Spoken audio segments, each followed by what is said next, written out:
సందర్భంగా మీ ద్వారా మాట్లాడినటువంటి ఈ ముగ్గురు పెద్దల్ని, వాళ్ళ పార్టీకి సంబంధించినటువంటి నాయకుల్ని నేను ఒక మాట అడగదలుచుకున్నాను. ఈరోజు భారతదేశంతో పాటు ప్రపంచంలో ఉన్నటువంటి 150 దేశాలు రామ మందిర నిర్మాణం పూర్తయి ఈ నెల 22వ తారీఖున రాముని విగ్రహ ప్రాణ ప్రతిష్ఠ కార్యక్రమం కోసం ప్రపంచంలో ఉన్న 150 దేశాలు ఎదురు చూస్తున్నాయి. రామ మందిర నిర్మాణం ఎట్లా జరిగిందో మీకు అందరికీ తెలుసు, దేశ ప్రజలందరికీ తెలుసు, ప్రపంచానికి అంత. అక్కడ రామ మందిరం నిర్మాణం చేయమని జడ్జిమెంట్ ఇచ్చింది ఎవరు? ఈరోజు బిల్కిస్ బానో కేసులో జడ్జిమెంట్ గురించి మాట్లాడుతున్నటువంటి నాయకులారా, అక్కడ రామ మందిరం నిర్మించమని జడ్జిమెంట్ ఇచ్చింది కూడా the honourable supreme court of India. మరి దాన్ని ఎందుకు స్వాగతించారు? మీరు సుప్రీంకోర్టు జడ్జిమెంట్ని గౌరవిస్తూ భారత ప్రభుత్వం తప్పు చేసింది లేదా గుజరాత్ ప్రభుత్వం తప్పు చేస్తుందని మొరుగుతున్న కొంతమంది పెద్దలారా, ఈరోజు నిర్మాణం పూర్తి చేసుకుంటున్నటువంటి రామ మందిర నిర్మాణాన్ని అక్కడ కట్టుమని చెప్పింది ఎవరు?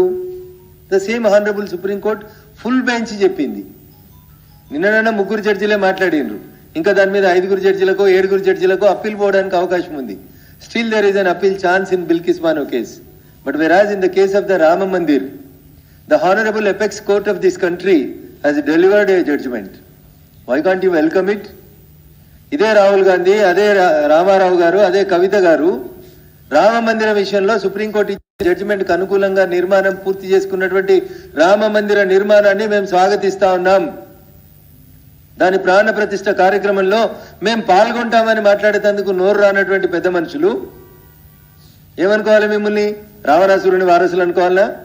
శూర్పణఖలకు వారసులు అనుకోవాలనా? ఎవరి వారసులు మీరు? ప్రపంచంలో ఉన్న 150 దేశాలు, ఈ దేశంలో ఉన్న ఎపెక్స్ కోర్టు సుప్రీంకోర్టు ఇచ్చిన జడ్జిమెంట్ని తీర్పుకు అనుకూలంగా నిర్మించబడుతున్నటువంటి రామాలయం విషయం లోపల మీ నోర్లు ఎందుకు పెగులుతలేవు? భారత ప్రభుత్వం నిర్వహిస్తున్నటువంటి కార్యక్రమం కాదు. రామాలయ నిర్మాణ ట్రస్ట్ నరేంద్ర మోడీ గారిని ఏ రకంగా పిలిచిందో ప్రతిపక్షాలకు సంబంధించిన నాయకులను కూడా అదే రకంగా ఆహ్వాన పత్రికలు ఇచ్చి పిలిచింది. వస్తాము రామా అని చెప్పడానికి నోరు రానోళ్ళు బిల్కిస్ బానో కేసులో జడ్జిమెంట్ వచ్చింది. Why are opening your mouths? ఎందుకు మాట్లాడుతున్నారు మీరు? మీకు ఒకరికే కోర్టు అంటే గొప్ప, కోర్టు తీర్పు అంటే గొప్పనా? అందరూ కోర్టు తీర్పుని గౌరవించాల్సిందే కదా. కొద్దిగా వెనకపోనే రాహుల్ గాంధీ గారు, మీ నాయన చేసిన పని చెప్తా నేను. Because I'm an practicing advocate, I would like to bring it to the notice of the enlightened society. 1985 Shahbano అనేటువంటి ఒక లేడీ 1978లో తన భర్త తనకు విడాకులు ఇచ్చిండని, పిల్లలతో తన మనుగడ కష్టమవుతుందని మనోవర్తి అని చెప్పి 1978 నుంచి కొట్లాడితే 1985లో ఈరోజు సుప్రీంకోర్టు చీఫ్ జస్టిస్ గా ఉన్నటువంటి చంద్రచూడ్ గారి తండ్రి, ఈ రోజు సుప్రీంకోర్టులో చీఫ్ జస్టిస్ గా ఉంది డివై చంద్రచూడ్ గారు, సుప్రీంకోర్టు చీఫ్ జస్టిస్. 1985లో ఆ రోజు జడ్జిమెంట్ ఇచ్చింది, షాబాను కేసులో జడ్జిమెంట్ ఇచ్చింది ఎవరు? ఇప్పటి సుప్రీంకోర్టు చీఫ్ జస్టిస్ తండ్రి వైవి చంద్రచూడ్ గారు జడ్జిమెంట్ ఇచ్చినారు. ఏమని? సెక్యులర్ దేశం భారతదేశం, ఒక కులమోళ్ళకి భరణం ఇయ్యాలి, ఇంకో కులమోళ్ళకి భరణం ఇయ్యదనడం తప్పు. ముస్లిం మహిళ అయినా, హిందూ మహిళ అయినా, క్రిస్టియన్ మహిళ అయినా భర్త భార్యకు విడాకులు ఇచ్చినట్లయితే భరణం ఇవ్వాలి, మెయింటెనెన్స్ ఇవ్వాలి, సెక్షన్ 125 కింద మెయింటెనెన్స్ ఇవ్వాలని చెప్పింది. ఒక జడ్జి చెప్పలే, 5 జడ్జెస్.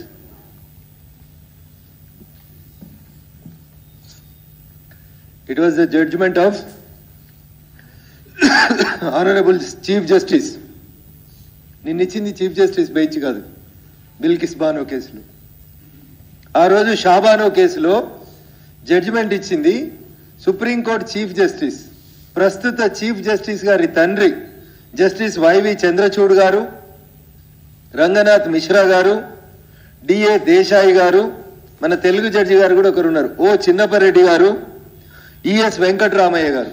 ఈ 5 జడ్జీలు ఏమన్నారంటే, బెంచ్ ఏమన్నదంటే, మీరు హిందువా, ముస్లిమా, క్రిస్టియన్ పక్కన పెట్టి భర్త భార్యను వదిలేస్తున్నప్పుడు భరణం ఇవ్వడం సమంజసం అని ఈ దేశంలో ఉన్న సర్వోన్నత న్యాయస్థానం జడ్జిమెంట్ ఇస్తే అయ్యా రాహుల్ గాంధీ గారు ఒకసారి వెనుకకు పోండ్రి.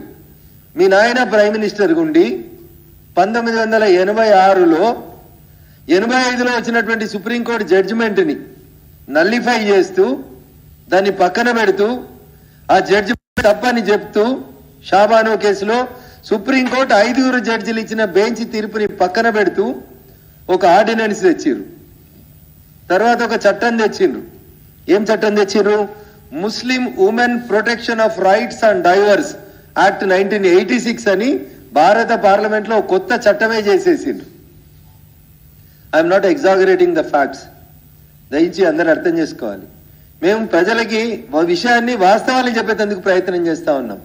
1985 ఏప్రిల్ అనుకుంటా, if I'm not wrong and subject to correction, 23 April రోజు సుప్రీంకోర్టు 5 జడ్జిల బెంచ్ జడ్జిమెంట్ ఇస్తే 1986లో ఆ జడ్జిమెంట్ ని పక్కకు పెట్టి ముస్లిం మహిళలకి భరణం ఇవ్వాల్సిన అవసరం లేదని భారత పార్లమెంట్ తో చట్టం చేసిన మీరు సెక్యులర్లు ఎట్లయితారని అడుగుతున్నా నేను.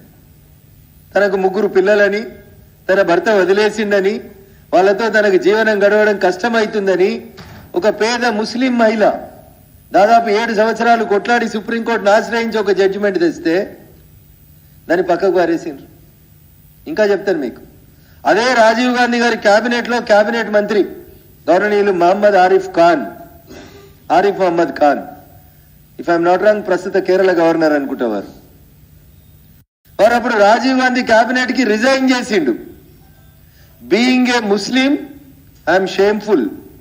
మా ముస్లిం మహిళలకు రావాల్సినటువంటి చట్టబద్ధంగా సుప్రీంకోర్టు ఇచ్చిన జడ్జిమెంట్ ని భారత ప్రభుత్వం వ్యతిరేకిస్తున్నందుకు నిరసనగా భారత ప్రధానికి నా రాజీనామా లేఖ పంపిస్తున్నాను అని ఆరిఫ్ మహమ్మద్ ఖాన్ గారు నాటి రాజీవ్ గాంధీ ప్రభుత్వంలోంచి రిజైన్ చేసి బయటికి పోయినరు. అని నేను ఇదంతా ఎందుకు చెప్తున్నా అంటే, ఒక కోర్టు కేసులో ఒక రకంగా మాట్లాడడం, ఇంకో